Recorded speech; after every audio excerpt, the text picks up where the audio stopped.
Et salut à tous, j'espère que vous allez bien. Aujourd'hui, on se retrouve pour la 4e vidéo, le 4e épisode sur l'iPhone SE. Aujourd'hui, on va changer la batterie. Pourquoi on doit changer la batterie? Pourquoi? On va du coup aller dans les réglages. En fait, c'est avec les dernières mises à jour d'iOS, on peut voir l'état de la batterie. Donc, vous pouvez directement aller dans batterie. Je me suis trompé. Ici, vous avez état de la batterie. Je ne sais pas si vous voyez suffisamment bien. Normalement, oui. Et ici, vous avez la capacité maximum.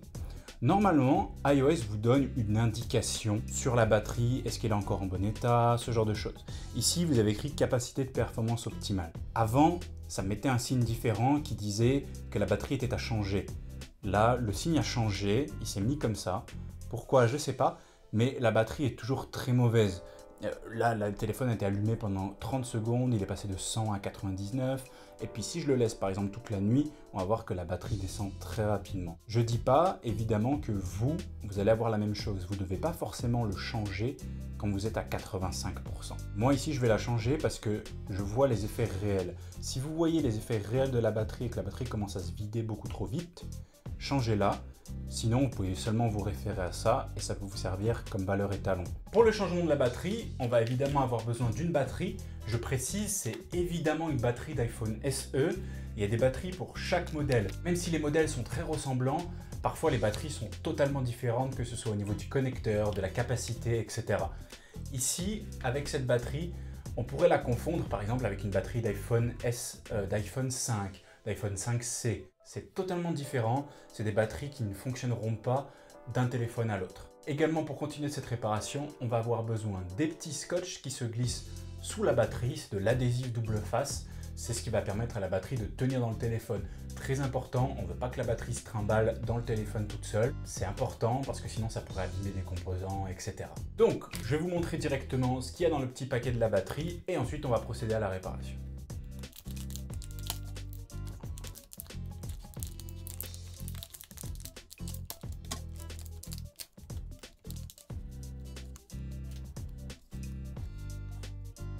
Donc c'est une batterie que j'ai commandée sur le site iFixit.com.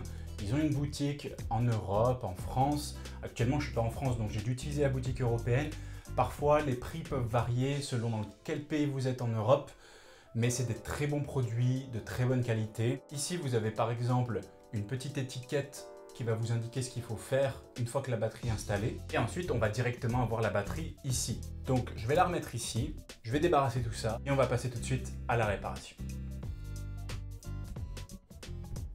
Voilà, on a tout débarrassé, on y va tout de suite. C'est parti. Alors, comme d'habitude, la première chose qu'on va faire, c'est retirer le petit câble de Touch ID qui est ici.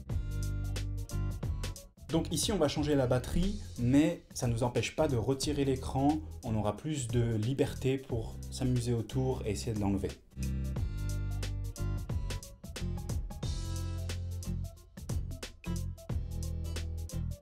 Alors, une chose importante, maintenant on va retirer la batterie et se concentrer uniquement là-dessus. Attention de ne pas utiliser d'objets coupants, d'objets tranchants. Par exemple, je ne vais pas utiliser ça. Je vais plutôt utiliser ça, un outil en plastique. Pourquoi? Parce que les batteries sont assez, on va dire, sensibles aux coupures. Si jamais elles sont perforées, si jamais il arrive un truc où elles sont coupées, il pourrait y avoir du liquide, évidemment, qui est à l'intérieur, qui pourrait sortir. Et il peut y avoir des risques d'incendie. Enfin, ça peut être un peu dangereux, à condition que vous faites ça bien. C'est pas dangereux, évidemment, si vous y allez tranquillement. Si je prends mon truc et que je commence à donner des coups comme ça dans la batterie, évidemment, ça risque d'être dangereux. Donc on va faire ça bien et tranquillement. Alors, pour retirer l'adhésif, on a un petit truc qui est ici, juste à cet endroit-là. On va s'insérer dedans avec ce petit truc et on va le décoller.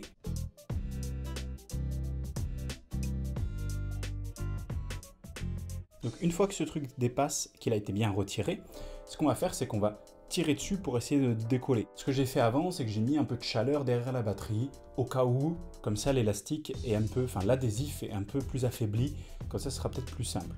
Donc on va tirer dessus et puis on va voir ce que ça donne.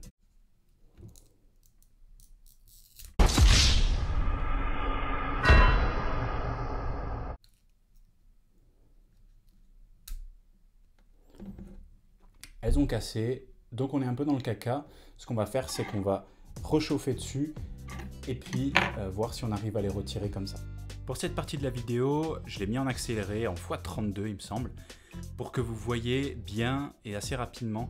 Donc là par exemple j'ai un outil qui s'appelle l'Eye Opener. En fait c'est un truc que j'ai acheté sur iFixit, ça chauffe mais pas suffisamment finalement. Vous allez le voir un peu dans la suite de cet extrait, de ce passage, c'est que je vais utiliser un sèche-cheveux qui produira plus de chaleur et qui permettra de mieux enlever le reste des adhésifs. Donc maintenant que l'adhésif s'est cassé, en fait c'est la seule solution qui nous reste. Là, vous voyez, j'utilise une petite carte, mais je l'utilise peut-être pas vraiment au bon endroit parce que ici, la carte passe pas très bien.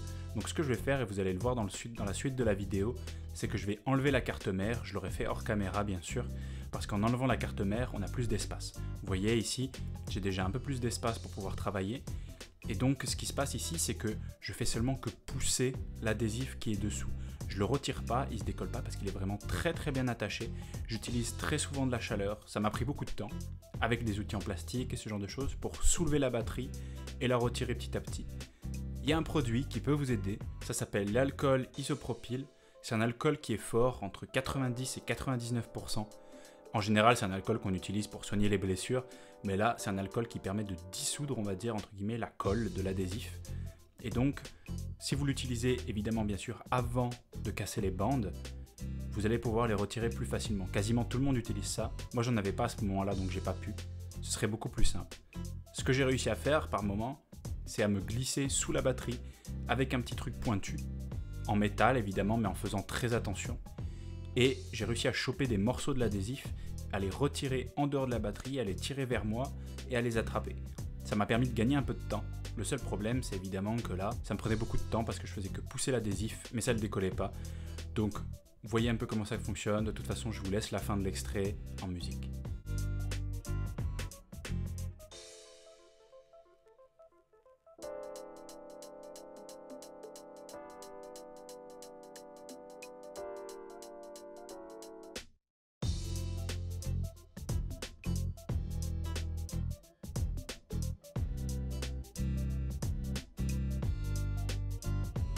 Enfin, on a réussi à enlever la batterie.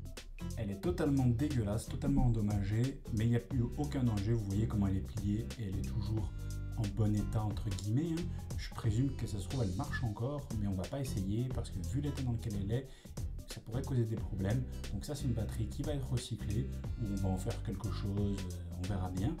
Et puis on va enlever les petits morceaux d'adhésif et puis ainsi de suite et remplacer la batterie. C'est quand même fou à quel point l'iPhone est beaucoup plus léger sans la batterie.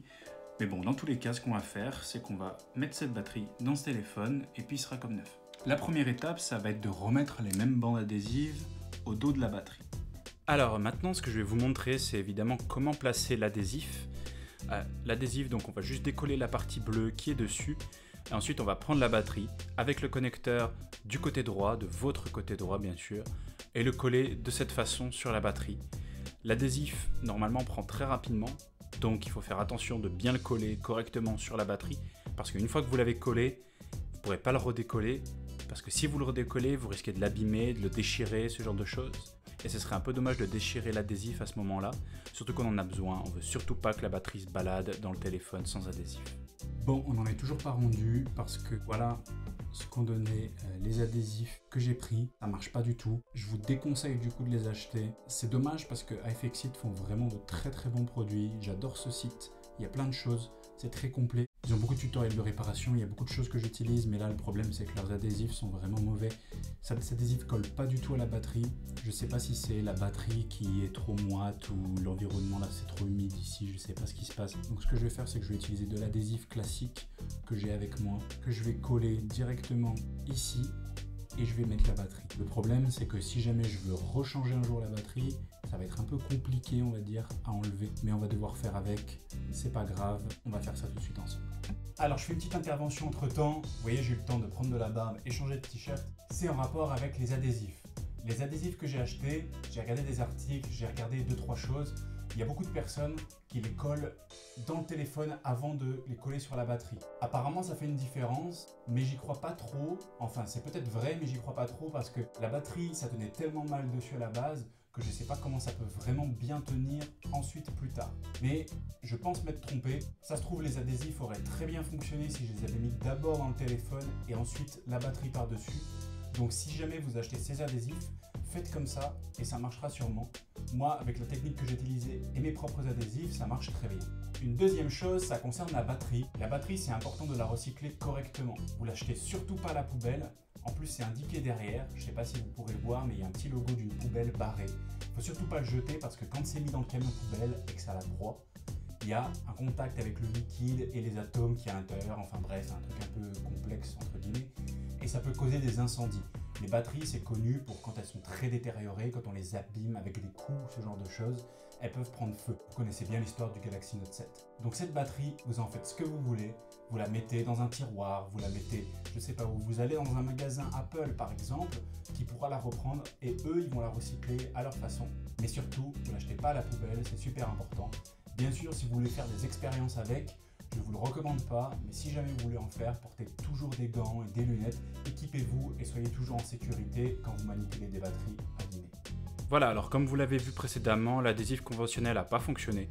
Donc là, j'utilise du scotch double face, enfin de l'adhésif double face, qui est très fort, très résistant. J'en mets un peu partout, mais pas trop non plus. Vous voyez que j'en ai pas mis en haut sur la partie noire. En fait, je vais éviter d'en mettre sur le capteur, sur ce petit câble, pour si jamais je veux la renlever et pas que ça fasse de dégâts. Ensuite, on va placer la batterie comme ceci, et voilà. Et voilà, et la batterie bouge plus. Donc c'est parfait. Ce qu'on va faire maintenant, c'est remonter la carte mère, remettre l'écran, reconnecter la batterie et voir que tout fonctionne bien. On entre maintenant dans la dernière étape de la vidéo, toujours en accéléré. Là, ici, on va simplement remonter le téléphone. Donc ici, je remonte la carte mère. La carte mère, vous n'aurez peut-être pas besoin de la remonter parce que vous ne l'aurez pas démontée à la base. Il y a des choses pas trop compliquées, des choses un peu compliquées comme des capteurs qui sont un peu difficiles à remettre, qui sont un peu capricieux, mais bon, ça peut aller. Ici, j'ai remis un petit peu d'adhésif sur un petit truc de mousse qui était tombé. Ensuite, on va juste remettre les vis. Après, donc, ce qu'on va simplement refaire, c'est rebrancher l'écran et rebrancher la batterie. La première chose qu'on va faire, une fois qu'on a tout rebranché, c'est refaire un test. Voilà, toujours faire un test avant de refermer le téléphone, on ne sait jamais. Là, je remets toutes les petites plaques en métal qui protégeaient le téléphone à la base. Et ensuite, on va remettre là, évidemment, la petite plaque de Touch ID. Et après, on va commencer à refermer le téléphone. Alors, un truc important que je vais vous montrer ici, c'est que voilà, sur cette image, notez par en haut. C'est par ici qu'on commence et après, petit à petit. Une fois que le téléphone est fermé, on va mettre les vis peintes à l'aube. Et après, on va pouvoir retester le téléphone une dernière fois et vérifier que tout fonctionne bien. Et voilà, on en a enfin fini avec cet iPhone. On va partir sur la conclusion tout de suite. Qu'est-ce qui s'est passé en tout avec cet iPhone? Donc on a réparé le bouton d'allumage et on a changé la batterie. De toutes ces choses qu'on a faites, qu'est-ce qui était le plus difficile? C'est sans doute la batterie. La batterie, c'était super dur à enlever. En fait, je pensais que ça allait être le plus simple. Finalement, ça a été le plus difficile. Le changement de l'écran, pas très dur. Et le bouton d'allumage pour le réparer, c'était pas très dur non plus. Et ce sera encore moins dur si vous suivez bien tous ces tutoriels. Pour conclure, on a remis complètement à neuf cet iPhone SE. Alors maintenant qu'on l'a réparé, il n'est pas à 100% parfait parce qu'il a été un peu utilisé. Il y a des petites traces de chute très légères, mais c'est pas grand chose. La plus importante, c'est qu'il marche parfaitement maintenant. En tout cas, j'espère que cette série sur l'iPhone SE vous aura plu. On va évidemment continuer les vidéos avec des séries sur d'autres téléphones que sur des iPhones ou d'autres tablettes. On aura d'autres vidéos sur des thèmes un peu différents aussi. J'espère que vous serez au rendez-vous. D'ici là, portez-vous bien. J'espère que vous aurez appris des choses. J'espère aussi que vous aurez retenu des choses. J'espère également qu'on se reverra pour les prochaines vidéos. Si la vidéo vous a plu, n'oubliez pas de vous abonner. Ça me permettra de continuer à faire du contenu et essayer de faire du contenu de qualité toujours plus. N'hésitez pas à mettre un j'aime, ça fait toujours plaisir. Et enfin, pour me soutenir dans mon projet, n'hésitez pas à partager cette vidéo à tous les gens que vous connaissez pour montrer à tout le monde qu'on peut réparer, recycler et réutiliser. Et je vous dis à plus. Ciao!